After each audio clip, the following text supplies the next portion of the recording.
I have wasted thousands and thousands of dollars renting trailers, so I figured, you know what, we need to bite the bullet and actually buy myself a trailer this time. And that's what I went ahead and did. So I'm at the bank right now. Let's get the $2,000 in cash and then we'll be on our way to get this trailer. Let's do it. That ATM said that they had no cash at this location, so I'm gonna bite it. We're gonna pay a 3% American Express fee, 150 bucks more for this trailer, just because I can't bring him cash.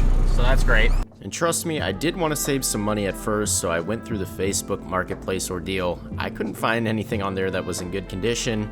A lot of these steel trailers actually rust out over a long period of time, and they're not really a long-term solution. This was something I didn't know at the time.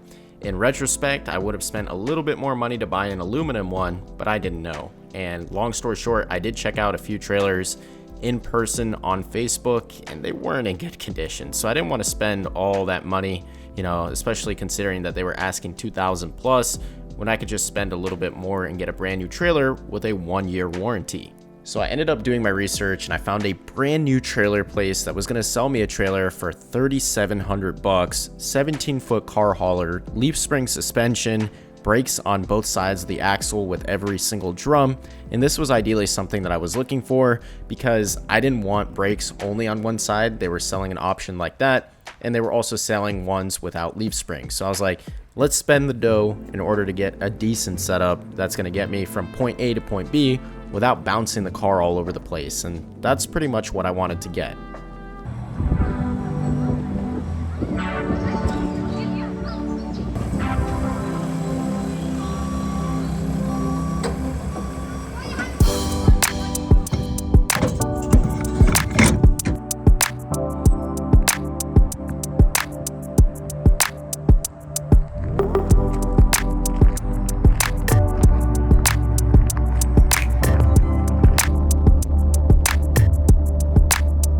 I do gotta say though that my favorite thing about this trailer are the smoked out lights, so I don't have to do any like modifications with the LEDs and that type of stuff because it already looks great, and that's a plus. I thought I'd also briefly mention what you get when you buy the trailer. So obviously you're gonna get a 1-year warranty that's gonna cover anything on it, obviously besides tire wear or getting a nail, so it's not gonna cover that. That's why I got the spare for like an extra 150. I'm not entirely sure. So 1-year warranty, obviously you also get the title, and then the last thing you get is an invoice. No bill of sale though, which was kind of weird, but anyways, probably the invoice works as a bill of sale, so we'll just go with that. And you can see the final price with everything added up there.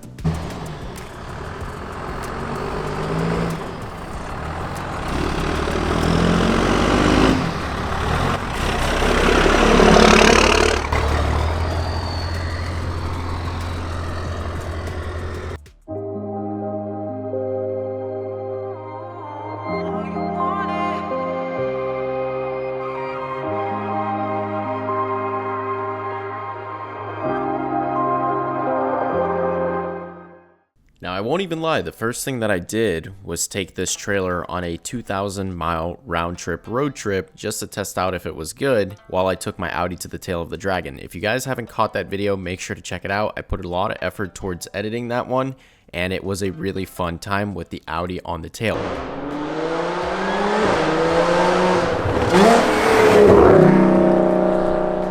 It handles super well, and you all will see that in that video. But anyways, the trailer did pretty well. We didn't get any flats, which is probably expected on any sort of long-term or long-distance road trip, and I didn't have any issues with it at all during this entire trip. So far so good with the trailer, but that was about to change.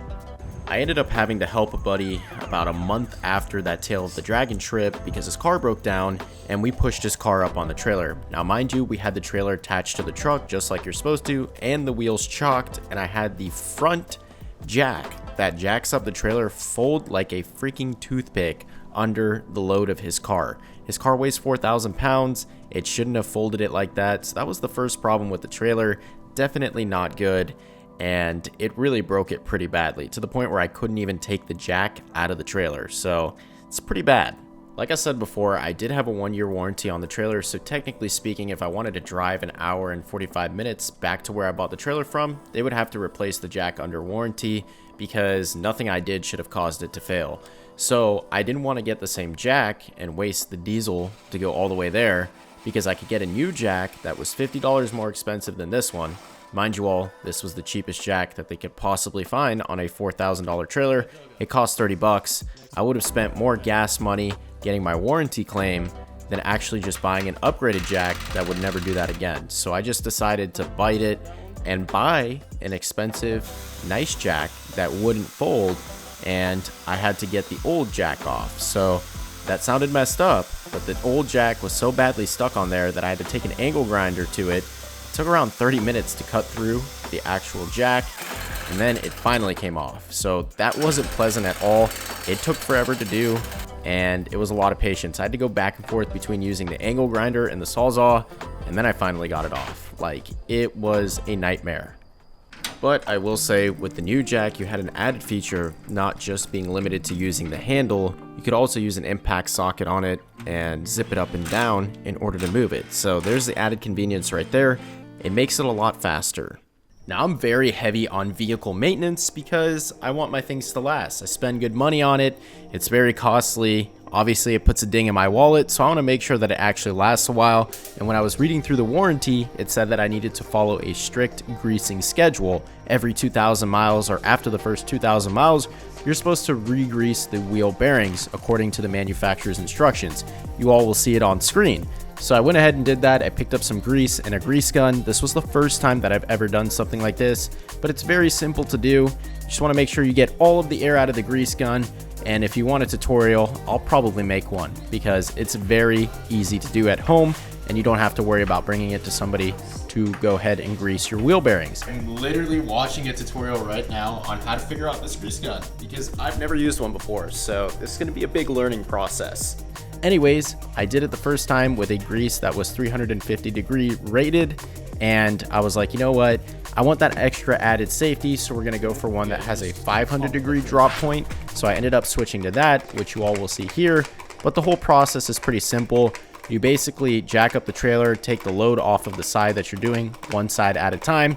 You spin the wheel, you put the easy fitting on, and you pump it full of grease until all the old grease gets pushed out of the front.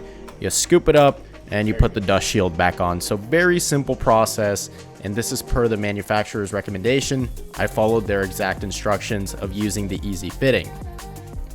Now, I struck a huge debate when I showed that the manufacturer used green grease and then I used black grease whenever I changed it out or repacked the bearings. And apparently, according to everyone on TikTok, you can only get temp rated grease that's red. So they said that's not red grease, you're not putting the right grease in there because it's not red. But I just wanted to tell you all that the black grease that I used in there was specifically rated for wheel bearings, and it also had a drop point of 350 degrees. But, you know, for the video's sake, I went ahead and emptied all of that out, and then I put red grease in there just to show you all. But bottom line, it doesn't matter what color the grease is. If you read the bottle and you see the temperature rating, there are high temp greases out there that are rated up to the same amount as the red grease. They're just not red. So the green grease was actually rated for 500 degrees. It had a 500 degree drop point. I found the exact one. And just because it's not red doesn't mean that it's not rated. So I just thought I would make a point of that because a lot of people were commenting that. So yes, you can buy high temp rated grease that isn't red. It comes in all sorts of colors nowadays.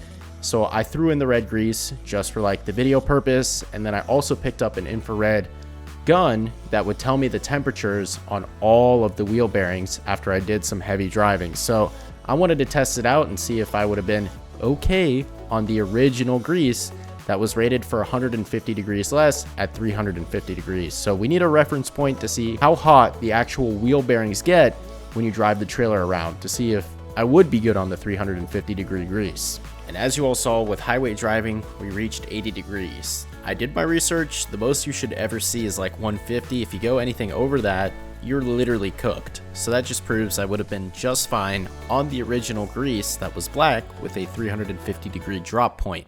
I also wanted to check out and test some anti-theft trailer lock devices because I didn't want anyone just pulling up to the garage I rent and stealing my trailer from the yard. That definitely wouldn't be good because that's all it takes for somebody with a hitch in a truck to basically steal your trailer. They just pull up and put the coupler on and they are literally gone. So I tried to prevent this with buying a lock, and I ended up doing a durability test. Now mind you, this is probably the cheapest trailer lock you could buy, but I see a lot of people use it all the time, and I did the durability test with a sledgehammer. I kid you not, it took me 2 hits with the sledge. I broke the ball off of the lock and the lock slid forward. Now some of you may say that's on backwards, but it's the only way it cleared the tongue. So the metal bar would not clear the tongue unless I had it flipped the other way, and that doesn't change the fact that if you hit it with a sledgehammer, even if the tongue was on the backside, it would come out. So it doesn't matter where that metal piece is. If you hit it hard enough with a sledge, you're getting that thing off very quickly. So definitely not a good trailer lock. If you guys have some recommendations for me to check out other ones, let me know in the comment section below. I'm looking for a good anti-theft device that isn't really a boot, because it's kind of a pain. You got to boot it and unboot it every time you use it. I just want something that's going to lock up the hit. So we are now working with Boosted Lucky to make all of our sweaters. So t-shirts, everything you can think of. And it doesn't stop there. We have multiple designs for Sally merch. So this is the Fear of the Coyote one.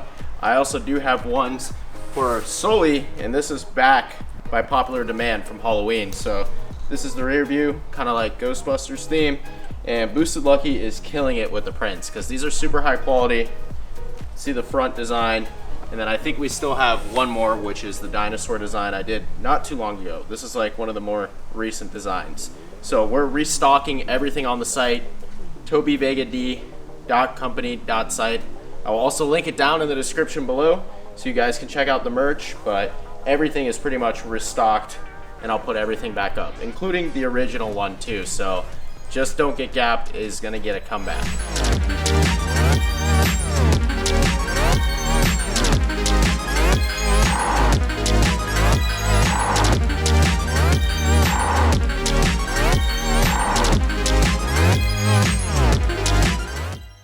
So after putting about 3,000 miles on this trailer within the first 2 months of owning it, I gotta give it a 6 out of 10. One, because the paint job isn't very good. There's absolutely no primer or clear coat within the paint job, so it's literally just black painted over the welded steel and the steel parts, which means that it chips off very easily and then it rusts like crazy. So lots of surface rust is inbound. I'm gonna have to renovate the entire trailer, grind it down, put primer on it, and then go ahead and put a black and a clear coat so that it doesn't chip down to bare steel and rust away. Especially being in Florida, we have a lot of salt water and saltwater air, so this thing will completely deteriorate in no time if I leave the paint job as is. Second of all, I'm not a big fan of the welds on it. A lot of porosity and improper prep. So again, there's a bunch of rust, and I feel like the spare tire welds are not going to hold. The stand that's basically welded together for that, it doesn't look too good. So I feel like that's gonna fall apart eventually. And then I'm also not a big fan, so this is the third thing now, of how the wiring is set up. A lot of it is T-taps. Those are not reliable electrical connections and not something that you'd expect out of a $4,000 trailer. It's not difficult to solder, it takes 5 minutes to learn. I really don't like that they use T-taps.